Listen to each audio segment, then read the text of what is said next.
dia, boa tarde, boa noite para você que está assistindo essa aula, independente do horário. Meu nome é Jefferson, sou professor de História e estou com vocês aí em mais uma aula, a 21ª aula remota do nosso cursinho preparatório para o Enem, aqui no Mais Humanas, certo? Nós vamos dar seguimento a esse tema tão interessante, tão importante para a nossa prova, que é a Era Vargas. Na aula passada, nós vimos o processo de formação, de ascensão, digamos assim, política de Getúlio Vargas à presidência da República e o governo provisório, a revolta constitucionalista de 1932 em São Paulo e o início dos trabalhos da Assembleia Constituinte. Na aula de hoje nós vamos trabalhar, digamos assim, o governo constitucional, mas um pouco antes, trabalhando um pouco da Assembleia Constituinte, até o Plano COI, que vai ser, digamos assim, a desculpa, a motivação para a implantação da ditadura do Estado Novo, ok? Então vamos lá, vamos com tudo, vai dar tudo certo. Então, a Assembleia Constituinte de 1933. Aqui um trecho da Constituição de 1934 que diz: para organizar um regime democrático que assegure à nação a unidade, a liberdade, a justiça, o bem-estar social e econômico. Então, seria a justificativa, né, para a criação dessa Constituição. Então vamos lá para algumas características desse processo que levou à Assembleia Constituinte. Lembrando que a revolta constitucionalista de 32 em São Paulo é um movimento social, político fundamental para forçar, né, para coagir ou favorecer que Vargas convocasse essa Constituinte. Talvez ele fosse convocado de qualquer forma, alguns historiadores apontam isso, mas outros historiadores dizem que 32 agilizou esse processo, tá? Então vamos lá. Interessante, gente, essa relação de Vargas com a elite paulista, porque apesar de reprimir o movimento, Vargas concede a anistia a vários e aos principais líderes da revolta de 32, porque ele entende a importância dessa, se não de um apoio, mas de uma concessão, de uma paz, de uma diminuição das tensões com as elites paulistas. É necessário São Paulo para governar. Até hoje é necessário São Paulo para governar, que o diga Faria Lima, não é? Então, ele anistia esses líderes e nomeia um interventor civil que agrade essas elites paulistas para diminuir essas tensões. A ampliação dos direitos políticos é uma marca dessa Assembleia Constituinte, pois nós vamos ter a formação de um colégio eleitoral, né, a elaboração de um código eleitoral, que vai ser uma série de regras para a escolha dos deputados que irão fazer parte da Assembleia Constituinte em 33. Parte dos deputados, a maioria, vai ser eleita através do voto popular, né? Então, voto secreto, voto para maiores de 21 anos alfabetizados e voto para mulheres. Isso é importante, tá certo? Em 32 ali, com a criação do Código Eleitoral, as mulheres começam a votar. Isso vai ser consolidado na Constituição, mas já começam em 32. Dentro desse contexto da eleição desses deputados, nós vamos ter os deputados classistas. Quem são esses deputados classistas? São deputados que representam grupos de trabalhadores, né? Indicados pelos sindicatos reconhecidos pelo governo. Então a gente vai ter tanto representantes de sindicatos de trabalhadores como de sindicatos patronais. E isso é muito interessante porque, de certa forma, as demandas dos trabalhadores vão estar garantidas a sua representação através desses deputados classistas. E isso vai ser também algo que vai permanecer na Constituição em 34. Outro elemento, como já foi posto, né, o voto secreto, voto feminino e a justiça eleitoral.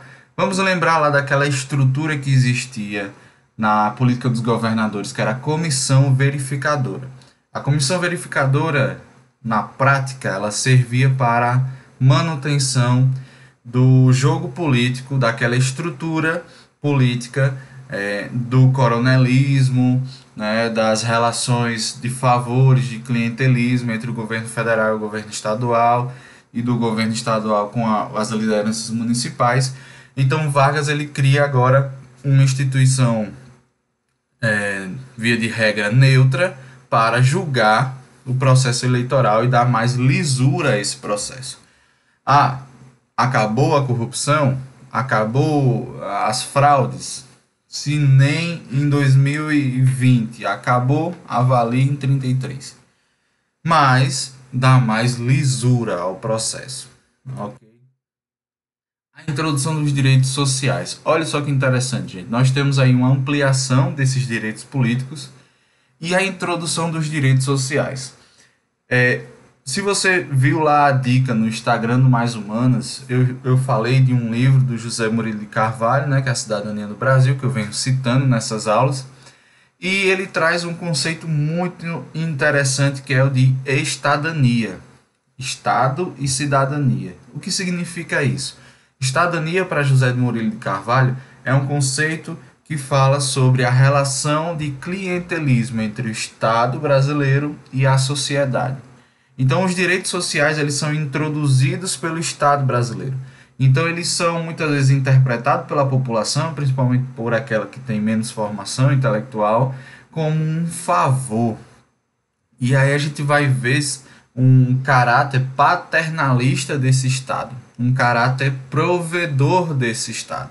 E a população vai se sentir como beneficiada pelo Estado e muitas vezes pelo líder do Estado. E principalmente sempre vinculando as benesses ao chefe do Poder Executivo. Por mais que não tenha sido ele que tenha feito, por mais que tenha sido uma iniciativa do Congresso Nacional, quem fez determinada coisa foi o presidente. Isso, gente, está no nosso DNA. Isso existe até hoje. 2020, tem gente achando que o auxílio emergencial foi criação do governo do executivo, né? E ele tem ganhado bastante popularidade em cima disso. Mas é só, né, fazer uma breve retrospectiva e a gente vai ver que não é bem assim, tá? Então, a relação entre o Estado e a sociedade na concessão desses direitos sociais, porque, olha só, é entendido como uma concessão, não é uma conquista, né? Nós entendemos, muitas vezes, nós entendemos esses direitos sociais não como uma conquista, mas como uma concessão, um benefício, né? Então, essa relação de clientelismo entre o Estado e a sociedade, José Murilo de Carvalho chama de estadania. Muito interessante isso, gente.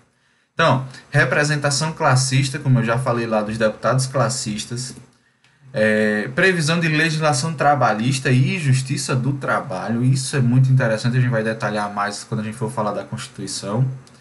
Liberdade de organização social, mas lembrando que já no governo provisório existia uma cooptação dos sindicatos, no sentido de que os sindicatos eles tinham que ser aprovados pelo Ministério do Trabalho. Então, e uma perseguição de líderes sindicais que tinham ideias políticas que não compactuavam com o governo de Getúlio Vargas, como anarquistas e comunistas principalmente. Então havia essa liberdade sindical, havia na letra da lei e nas propostas uma possibilidade de reunião, mas havia também uma política do Estado de cooptação desses sindicatos para servir de base de apoio, né? E também órgãos de consulta. E aí nós vamos para a Constituição de 34, mas antes de ir para a Constituição de 34, convido você a observar aqui essa imagem ao lado. E nós temos aqui Carlota Queiroz a nossa primeira deputada. Ela foi deputada da Assembleia Constituinte, né, e foi a nossa primeira deputada mulher do Brasil, né, médica paulista e notória, muito notória. Com várias mulheres na nossa história, né, mas que infelizmente a nossa historiografia ainda é machista, né? A Constituição de 34, nós vamos aí dar uma detalhada, nós vimos o contexto da Assembleia de 33, as propostas, a forma como ela foi constituída, ela vai em muitos aspectos ser consolidada na Constituição de 34 e a gente vai dar uma olhada. Aqui na imagem novamente a Carlota assinando, né, um documento acompanhada por outros deputados. A influência, a Constituição de 34 ela vai ser considerada por muitos uma das constituições mais progressistas do Brasil, né? Principalmente para a época. E se fala muito, vários historiadores atribuem a esse caráter liberal a influência da Constituição da República de Weimar, né? E essa República de Weimar, acredito que todos lembram, é aquela república que foi implantada na Alemanha após a Primeira Guerra Mundial e que ficou ali até a ascensão de Hitler ao poder e do fascismo, não, do nazismo na Alemanha. Então, um caráter liberal e progressista, como era típico dessas democracias liberais que vão surgir após a Primeira Guerra Mundial.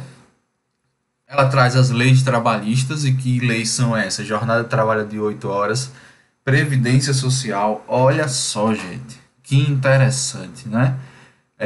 É uma conquista, mas é interpretada como uma benesse. A previdência social é o fato de você ter uma garantia de uma renda num determinado momento da sua vida em que você não precisa mais trabalhar, você contribuiu sua vida toda, chegou à sua idade mais avançada, você às vezes não tem condições de continuar trabalhando, ou você é muito idoso, ou mesmo você tem o direito de descansar, né? E aí existe a Previdência Social. Nós aí estamos, né, recentemente tivemos uma reforma da Previdência, né, e toca aí nesse tema aí interessante, gente. Previdência é conquista, Previdência não é benesse, ok?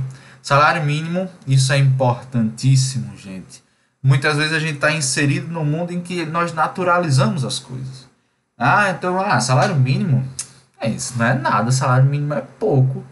Pode ser, o salário mínimo hoje pode ser pouco, não discordo, mas o fato de haver uma lei que impede que um empregador pague menos do que um salário mínimo, isso já é um avanço.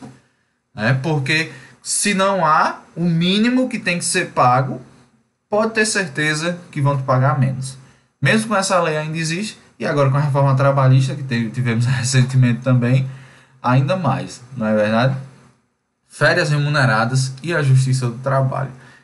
Há um tempo atrás também se discutiu, né, o Ministério do Trabalho, a questão da Justiça do Trabalho, o Tribunal do Trabalho, mas ainda há vários casos, gente, de trabalho análogo à escravidão no Brasil.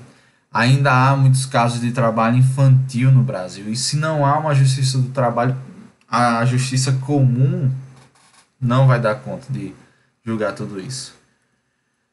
Ensino primário gratuito e obrigatório e ampliação do secundário. Então, nós discutimos na aula passada a questão da mudança da demanda de educação da população. Nós vemos uma população crescentemente urbana, nós vemos uma diversificação da economia, um processo de industrialização.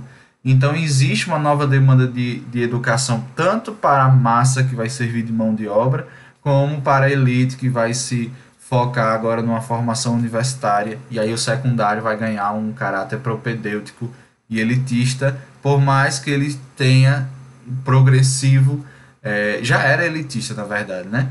E ele vai ter uma progressiva ampliação e acesso de mais pessoas, e aí a universidade ela vai ter esse status social de privilégio, né? Nacionalização de empresas estrangeiras e o monopólio estatal sobre determinados setores. Gente, isso vai dar a tona de uma política econômica chamada de nacionalismo, né? O nacionalismo econômico, depois, né, que vai se chamar o nacional desenvolvimentismo. Então, é, tanto nacionalizar empresas estrangeiras que estavam aqui, como também, por lei, garantir o monopólio estatal do Estado brasileiro da exploração de determinadas coisas. Lá na frente, né, a gente vai ver campanhas como o Petróleo é Nosso, né, criação de empresas pensadas para a exploração da energia elétrica, do que diz o texto da Constituição, né, tudo que está abaixo do solo, nas quedas de água. Né, então, o Estado se organizando para explorar os seus recursos, aí garantindo por lei a sua soberania na exploração desses recursos. Justiça eleitoral, voto secreto e obrigatório, voto feminino.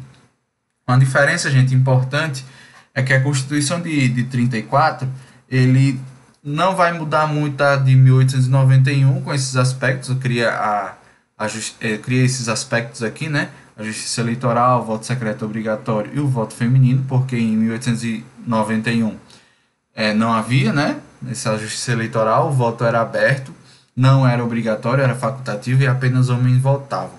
Entretanto, aqui nem analfabetos votavam e era acima de 18 anos também essa obrigatoriedade. Na Constituinte de 33 era acima de 21 anos para votar, ok? Eleições indiretas para presidente da República em 1934.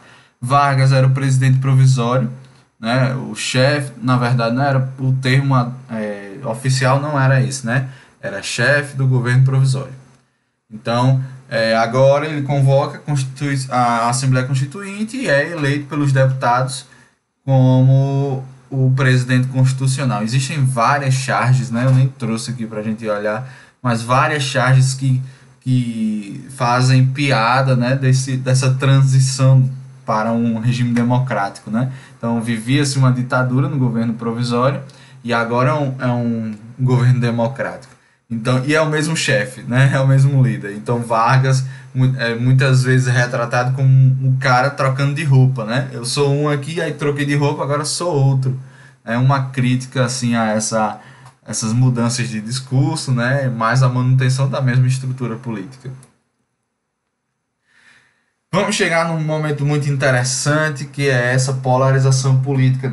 Gente, tudo que eu for falar aqui, se houver semelhanças, é mera coincidência, tá certo? Então, tenham calma, se preparem, nós vamos fazer uma viagem no tempo. Sim, antes da gente passar, né? Dois cartazes muito interessantes.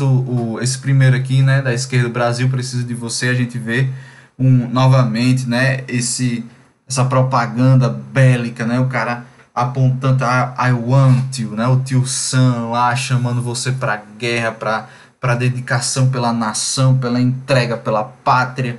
Né? E aí por trás nós temos a bandeira do integralismo, certo? Esse símbolo aí que parece um 3 ao contrário, é uma letra grega que significa sigma, né?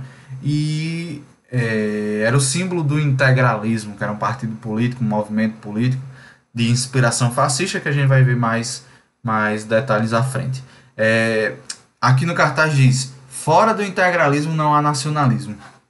Não há nacionalismo. Você só é nacionalista, você só é brasileiro se você apoiar o integralismo.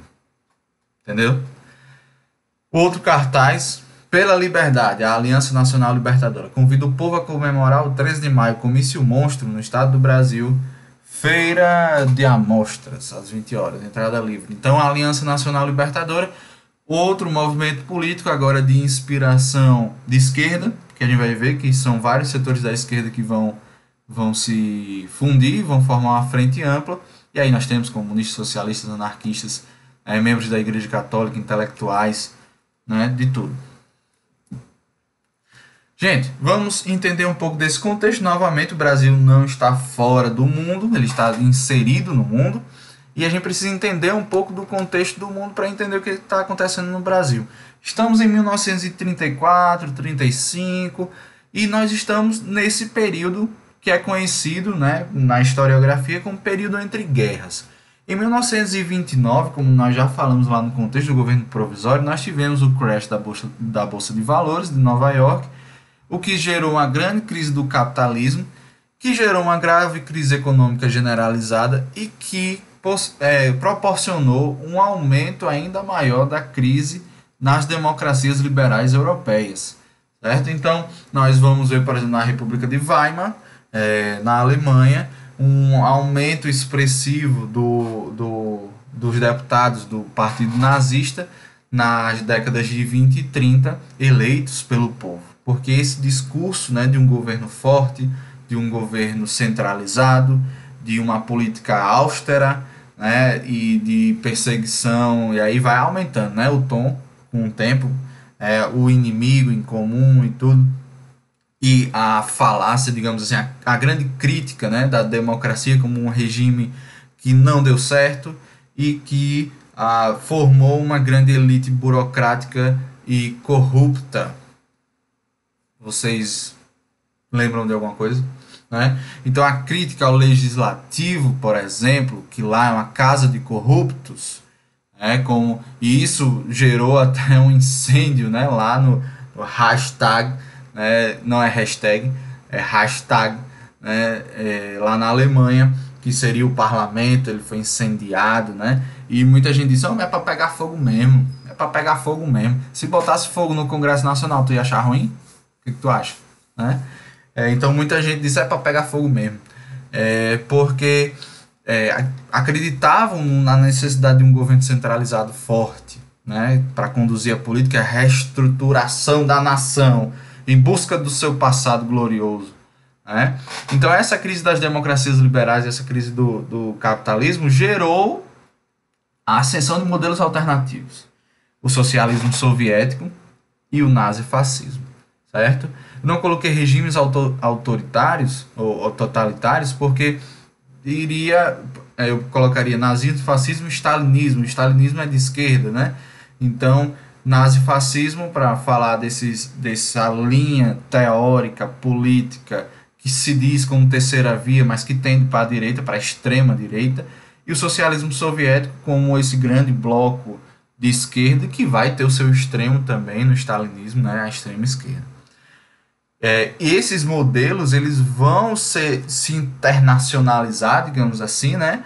Existia uma internacional comunista, houve uma tentativa de internacional fascista, mas que por motivos propriamente do seu conceito, né, do nacionalismo não deu certo, mas houve uma propagação dessas ideias no mundo, em várias partes do mundo, e nós vamos ver que vários países vão ter pessoas intelectuais que vão aderir a esses movimentos, né? E aí vai haver essa polarização, fascistas contra comunistas. Alguma coisa? Te lembra alguma coisa? E aí um dado interessantíssimo, gente. Olha só, gente, o Brasil não nasceu ontem. Você sabia? O Brasil foi o país com o maior número de filiados ao Partido Nazista fora da Alemanha. Isso são dados de uma tese de doutorado defendida na USP pela professora doutora Ana Maria Dietrich. Eu acho que é assim. Né? Segundo a professora Ana Maria, mais de 2.000 filiados brasileiros ao Partido Nazista. Olha que maravilha. Nós temos aqui uma imagem de um panfleto de uma reunião nazista que iria acontecer no Rio de Janeiro. E aqui uma reunião do Partido Nazista no Brasil. Olha ali a suástica e a bandeira do Brasil. Que coisa linda, gente. Isso não é fake news, certo? Pode pesquisar. O nome da tese é Nazismo Tropical. Tá muito bom. Li na faculdade, é um texto maravilhoso. Tínhamos até um Führer brasileiro, gente. É fantástico isso. E aí vamos para os partidos, muito interessante. O primeiro partido é a Ação Integralista Brasileira. Entre os seus lemas nós tínhamos Deus, Pátria e Família. Tá lembrando de alguma coisa? E eles tinham um cumprimento, né, entre eles, que era Anauê. E o que era Anauê? Anauê é uma palavra do Tupi que significa somos irmãos. E aí já traz, né, um aspecto nacionalista, né, uma palavra do Tupi, das nossas origens. A gente vai falar um pouco mais sobre essa ideia do integralismo. Aqui na imagem ao lado nós temos, né, um grupo de integralistas caminhando, né, que seria uma passeata e fazendo o cumprimento do Anauê. E aí a mão espalmada para frente, né, assim para passar no vídeo, né, e com o grito de Anauê. Vejam a vestimenta, eles eram conhecidos como os camisas verdes, né? Fundado em 1932 por Plínio Salgado. Vamos lembrar lá de Plínio Salgado, movimento verde e amarelismo, lá do modernismo, da semana de 22, né? Então ele já tinha ali ideias bem nacionalistas. Conta-se que ele foi para a Itália, viu o fascismo italiano lá, entrevistou Benito Mussolini e quando voltou totalmente apaixonado pela ideia e fundou aqui no Brasil esse partido. A inspiração do fascismo italiano, nacionalismo e corporativismo, né? Então esse discurso nacionalista, esse discurso apaixonado, patriótico, né? De valorização do Brasil em detrimento de outras nações, e o corporativismo, que é essa ideia também muito presente no fascismo italiano, do grupo, né? Da diluição dos indivíduos, onde o indivíduo ele precisa pensar no grupo, onde o indivíduo renuncia às suas aspirações individuais em vista do bem coletivo. Então, um discurso da coletividade, um discurso do grupo, um discurso que dilui a individualidade, né? A hierarquia rígida de inspiração militar e a criação de milícia armada. Militar, milícia, né? Então, havia, e aí a gente percebe na imagem, né, a vestimenta, né, um militarizado, o Plínio Salgado como chefe supremo, uma milícia armada ilegal, né, e muitas vezes negada pelos chefes do integralismo, né, não existia não, né, mas existem vários documentos que comprovam a sua existência.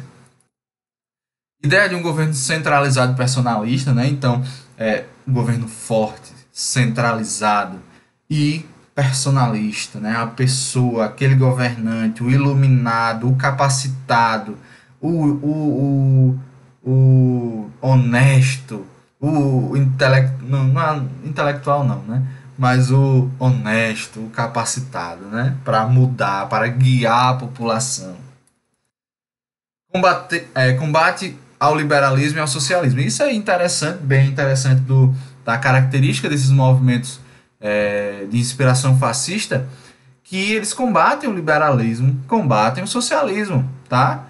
Aí diz, não, mas tá vendo, ó, então ele não é de direita, porque ele combate o liberalismo. Gente, o liberalismo é uma das vertentes econômicas, tá? E aí depois vai vir aspectos filosóficos, mas o liberalismo é uma vertente econômica. O capitalismo não é só liberalismo, tá? Então esses regimes fascistas, nazistas, eles têm em sua base uma política econômica capitalista, mas não é liberal, ok? Controle de meios de comunicação, investimento em propaganda. Nós tínhamos aí 2 jornais, o Monitor, Integralista e a Ofensiva. Gente, a propaganda, a comunicação, a imprensa é extremamente estratégico para esses grupos. Tanto que existe nos governos que conseguem acender uma perseguição à imprensa opositora, iniciando com o descrédito, né?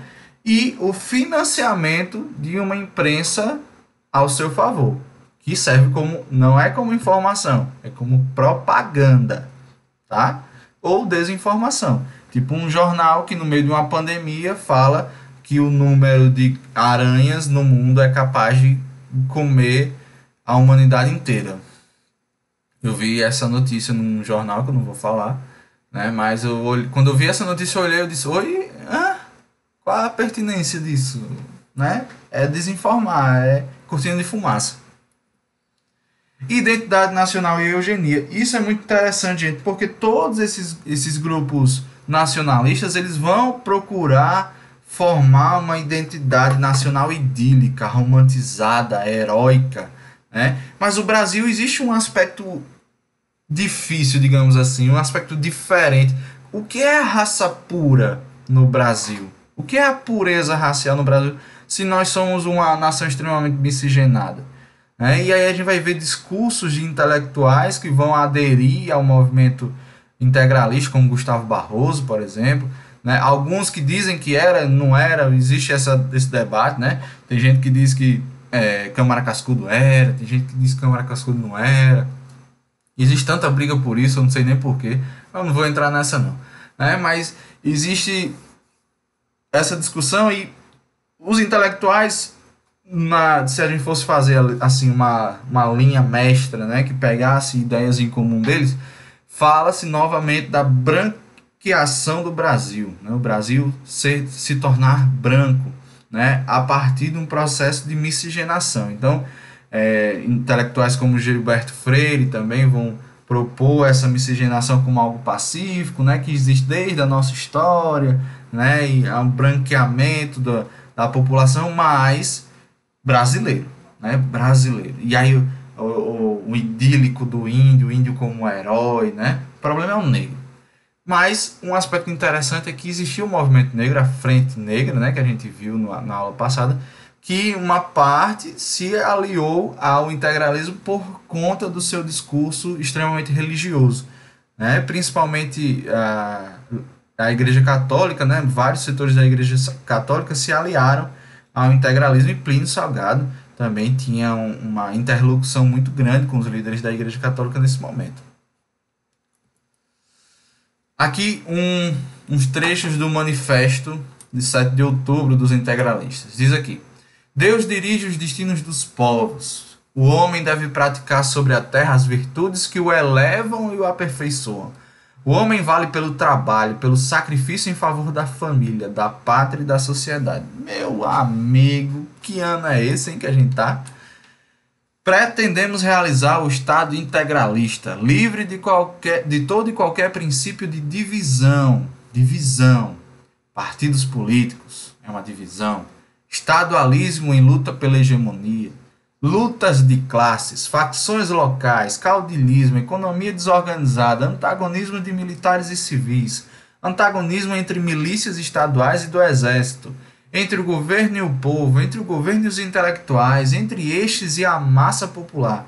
Pretendemos fazer funcionar os poderes clássicos, executivo, legislativo e judiciário, segundo os impositivos da nação organizada, com base nas classes produtoras, no município e na família. Pretendemos criar a suprema autoridade da nação. Então a gente vê aqui um pouco um programa do integralismo, né? Então, diminuir essa divisão, né? Então, para que partido político? Não existe classe, gente. E a gente lembra, né, os discursos: eu detesto esse negócio de povos indígenas. Somos um povo só, somos o povo brasileiro. Ai, meu irmão, né? Então, essas divisões, partidos políticos, classes sociais, não, gente, estudem história, só digo isso, estudem história, certo? Então, o governo centralizado, a ideia corporativista, a ideia nacionalista e o discurso religioso, né? Aliança Nacional Libertadora, nós temos aqui um panfleto de arrecadação de fundos da Aliança Nacional Libertadora com o rosto de Luiz Carlos Prestes, um grande líder desse movimento, que a gente vai entender um pouquinho mais sobre ele. O tema, né, o lema, digamos assim, da ANL ficou famoso como Pão, Terra e Liberdade, né, que era uma de suas pautas. Então foi fundado em 1934 por uma ampla frente de esquerda. Então os grupos de esquerda eles já se mobilizavam, né? Lembrar novamente da grande greve lá de 17 com influências anarquistas e comunistas, mas eles eram dispersos, né? E é um grande problema da esquerda brasileira.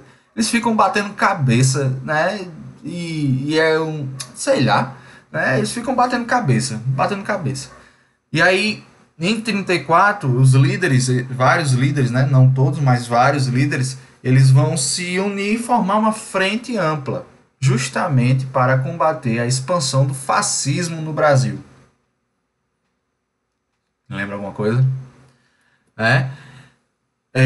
Essa frente ampla ela vai ser liderada clandestinamente, na surdina, pelo ex-capitão do Exército Brasileiro, Luiz Carlos Prestes, Lembra lá da coluna Prestes? Então Prestes, ele saiu do Brasil, foi para o exílio, depois foi para a União Soviética. Lá ele recebeu um treinamento chamado Ouro de Moscou e volta para o Brasil clandestinamente, orientado pela Internacional Comunista para favorecer a implantação de um governo revolucionário no Brasil. Existe. Prestes negou durante muito tempo, mas próximo à sua morte ele liberou uma documentação, confessou, né, que existia esse plano também, ok? Em 1935, é muito interessante, gente, a gente acha que o governo de 34, né, a partir de 34, é um governo democrático. Mas, analisando o processo histórico, a gente vai ver que Vargas ele sempre tinha a ideia de um governo centralizado e usava de todos os meios para garantir o poder nas suas mãos para realizar as reformas que ele acreditava ser necessárias. Então, já em 35, ele já aprova uma lei de segurança nacional, conhecida como Lei Monstro, logo após um discurso, né, em alguns movimentos da Aliança Nacional Libertadora. Então é criada essa Lei de Segurança Nacional, que é já o início da restrição dos direitos, né, da diminuição da expressão dos direitos civis e políticos, né? Com resposta a essa lei monstro, né, existe um discurso na Câmara dos Vereadores do Rio de Janeiro, se eu não me engano, ou é a Assembleia Legislativa do Rio de Janeiro, onde Carlos Lacerda, esse amorzinho, essa pessoa maravilhosa que nós iremos conhecê-lo mais profundamente à frente, mas que ele foi um dos principais responsáveis pelo suicídio de Vargas e depois pelo golpe de 1964, ele lê um discurso escrito por Luiz Carlos Prestes, onde ele diz: todo o poder a ANL, todo o poder a Prestes, o cara que detestava os comunistas em 64, o cara que articulou todo um golpe contra a democracia e usando esse discurso anticomunista, ele iniciou sua carreira política fazendo um discurso de um dos maiores líderes comunistas da história do Brasil. O Brasil é sensacional. E aí surge um movimento, a articulação de um movimento que ficou conhecido como a Intentona Comunista, né, que foi um movimento pensado, né, articulado por essa liderança da ANL, né, principalmente o Prestes, e que existe um debate historiográfico muito grande ao redor dele, principalmente com o que aconteceu aqui em Natal. O que acontece? Em 35, num domingo, não me lembro agora exatamente a data, mas estoura uma revolta de militares aqui no Brasil que toma o poder da cidade, depõe o governador e a Câmara e instaura um governo revolucionário aqui em Natal. Entretanto, segundo o próprio Prestes, esse movimento ele teria estourado 2 dias antes do que era previsto em outras cidades, principalmente em Recife e Rio de Janeiro. E quando estoura em Natal, Vargas, por causa da Lei de Segurança Nacional, já coloca o exército na rua e manda prender todos os líderes comunistas, todas as pessoas vinculadas à ANL. Né? Então, e ainda falando sobre a intentona comunista, né? Intentona é um termo que fala intento louco, tentativa louca, né? Uma tentativa louca. Então teria sido a intentona comunista uma tentativa irresponsável, louca de tomar o poder. Deu certo só em Natal, durou 2 dias o governo revolucionário aqui em Natal. Em Recife e Rio de Janeiro os líderes foram reprimidos e presos e o movimento que estava combinado para lá nem chegou a acontecer. Vários líderes ligados à ANL e a movimentos comunistas vão ser presos. E aqui em Natal existe um debate historiográfico para saber se de fato o movimento que acontece em Natal no domingo, 2 dias antes do que era combinado na intentona comunista, foi um movimento comunista, né? Porque existem alguns historiadores que falam que Natal vivia uma espécie de carnaval, né? Que o movimento ele se deu mais por uma insatisfação da política local, que foi cooptada ligeiramente pelas ideias vagas, né, desse movimento, Não existia livros comunistas aqui, não há registros de reuniões comunistas aqui em Natal. Então, alguns historiadores eles debatem sobre o caráter de fato comunista desse movimento. Fato é que houve esse movimento, houve a implantação de um governo revolucionário, né? As lideranças trouxeram, né, todo o ideal comunista para a implantação desse governo e foi reprimido, eles fugiram para o interior. Existe algumas lendas, né, como a Batalha da Serra do Doutor, né, que foi onde os comunistas foram pegos, existe todo um negócio aí, né, uma história fantástica sobre isso.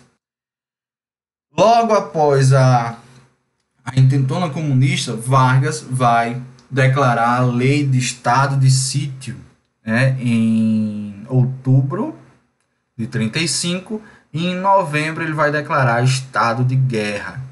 Então, essas declarações que estão na Constituição, né, que são legais, elas, na verdade, elas vão significar a escalada autoritária, porque tanto a Lei de Segurança Nacional, como a Lei de Estado de Sítio, como a do Estado de Guerra, são leis que permitem ao governo a restrição de liberdades. Então, vamos supor, você é um jornalista e estamos num estado de sítio e você descobre uma fábrica de bombas, né, feita pelo governo, sei lá, no meio de uma fazenda. Aí você é jornalista e você vai lá e faz a notícia. Só que isso afeta a estratégia militar do país. Então, por causa da lei do estado de sítio, o governo teria assim a liberação, porque as liberdades estão restritas, de prender ou de censurar a matéria desse jornalista. Estado de guerra, ainda mais. Essas liberdades elas são ainda mais restritas. Tá? Então isso significa uma escalada autoritária, porque Vargas vai se utilizar desses movimentos como a intentona comunista para justificar o estado de sítio e o estado de guerra. Diz, né, no verbete da CPDOC sobre o estado de guerra: a suspensão interna de todas as garantias constitucionais consideradas direta ou indiretamente prejudiciais à segurança nacional.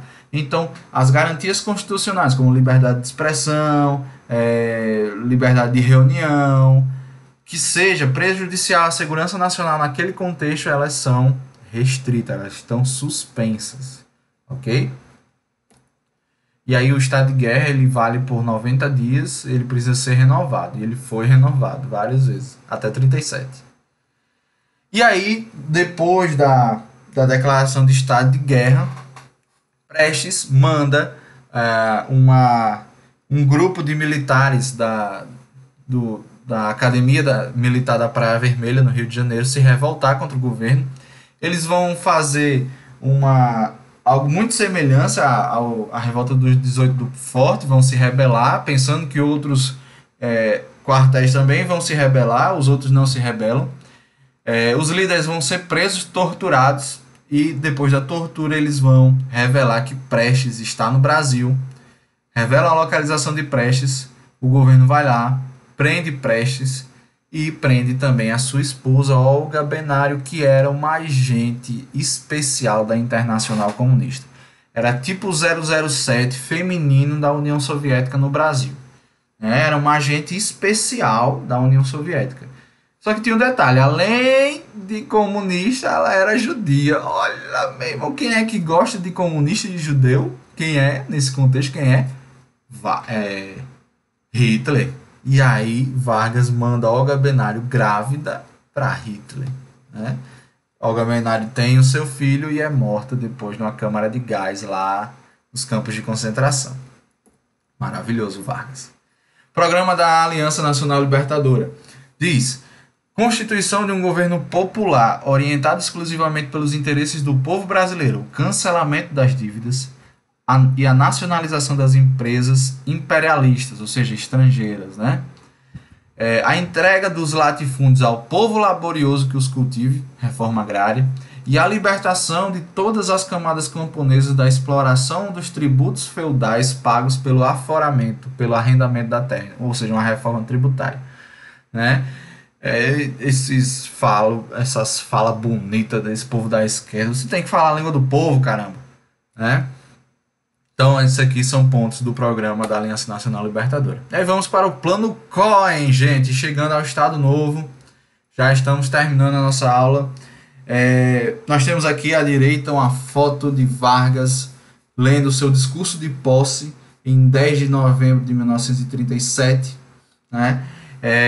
Depois de descobrirem um plano comunista enviado pela União Soviética para tomar o poder no Brasil.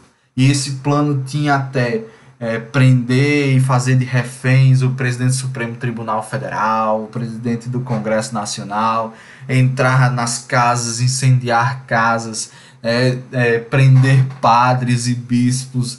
Era um plano diabólico. Era um plano horrível. Só tem um detalhe, era um plano forjado. Né?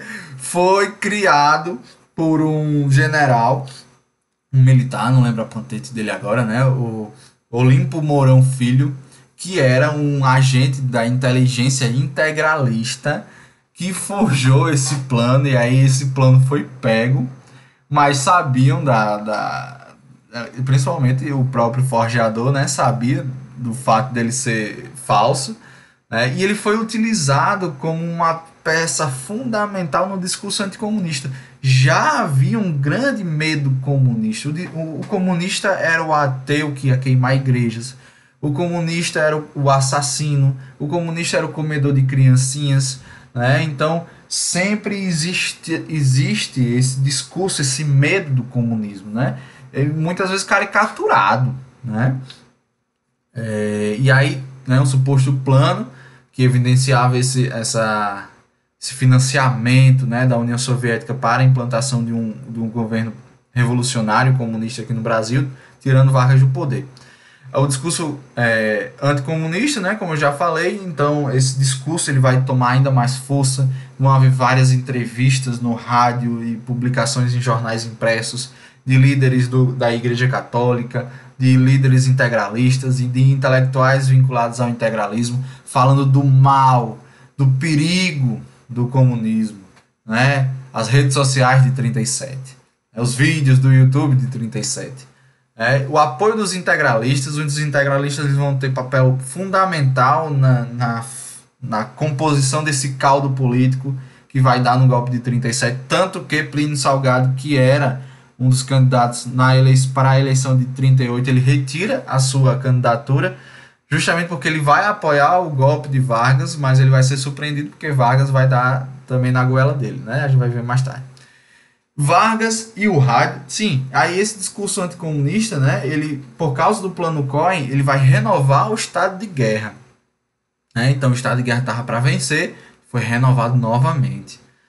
Vargas e o rádio, né? Então essa relação de Vargas com o rádio, que a gente vai aprofundar na próxima aula, ela já é uma relação bastante presente desde o governo de Vargas lá no Rio Grande do Sul. Ele já utilizava o rádio, porque ele sabia a necessidade de ter um discurso direto com a população, né? De se aproximar, digamos assim, da população, né? De ter esse canal direto entre o governo e o povo. Né? Então, ele faz um discurso em 37 de posse, né? E a gente vai ver alguns trechos. Quando existe a descoberta desse plano Cohen e o estado de guerra, documentos apontam que existe a prisão de todos os praticantes e simpatizantes de doutrinas comunistas. Né? A permissão de criação de colônias agrícolas para a reeducação moral e cívica dos elementos comunistas considerados não perigosos, de campos de concentração militares destinados a receber jovens que porventura tenham transviado de seus direitos, de seus deveres cívicos, e de campos de concentração destinados a educar e reeducar os filhos dos comunistas presos.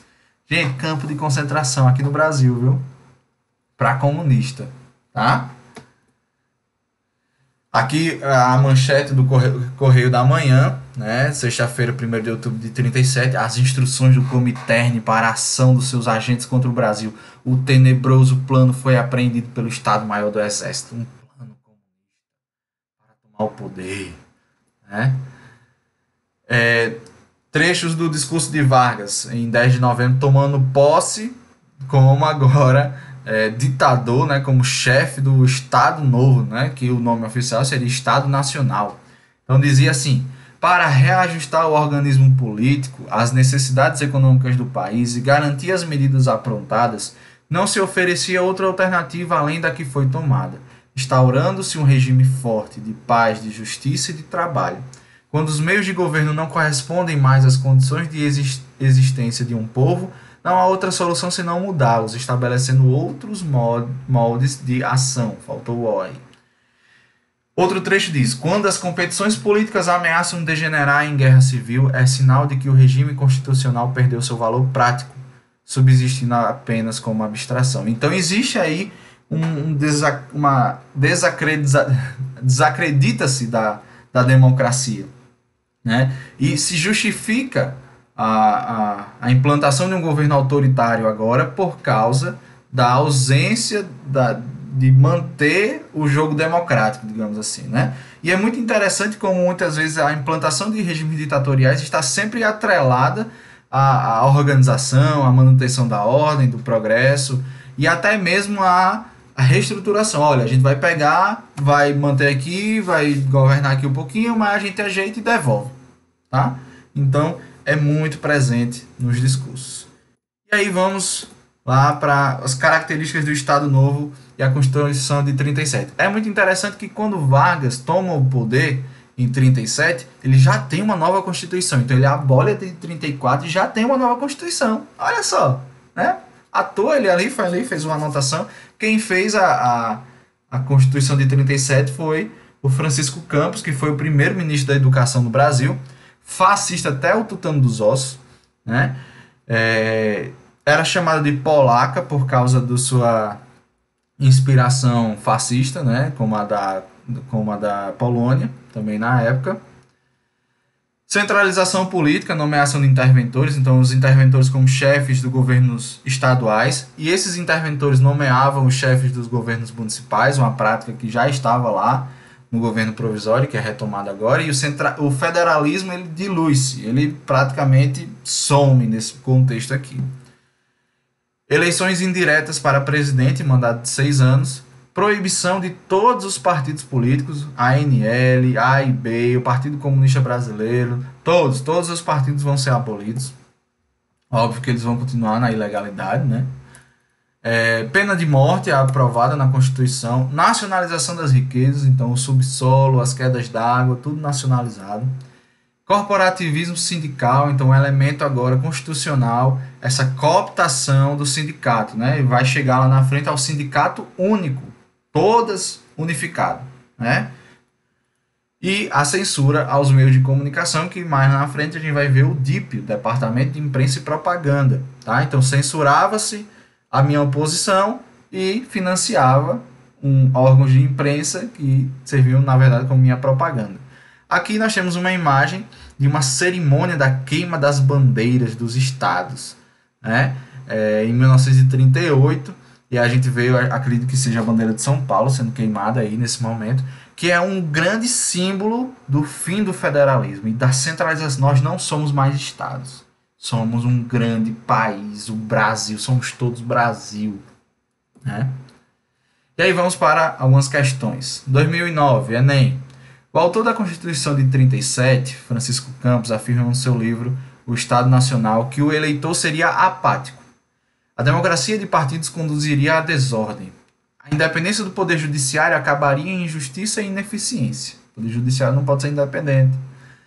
E que apenas o poder executivo centralizado em Getúlio Vargas seria capaz de dar racionalidade imparcial ao Estado, pois Vargas teria providencial intuição do bem e da verdade, além de ser um gênio político. Segundo as ideias de Francisco Campos, os eleitores, políticos e juízes seriam mal intencionados. Não é que eles seriam mal intencionados, eles são despreparados, tá? Segundo Francisco Campos. O governo Vargas seria um mal necessário, mas transitório. Não. Nem mal necessário, nem transitório. Vargas seria o homem adequado para implantar a democracia de partidos. Aqui existe uma crítica à democracia dos partidos, certo? Conduziria à desordem. A Constituição de 37 seria a preparação para uma futura democracia liberal? De forma alguma. Então, letra E, Vargas seria o homem capaz de exercer o poder de modo inteligente e correto. Então, ele tem uma intuição do bem e da verdade. O cara é um iluminado, é quase um direito divino. Letra E. Enem US, desculpa, 2008, Universidade Estadual do Ceará. Atente ao seguinte excerto sobre o evento denominado pejorativamente pelo governo Vargas de intentona comunista.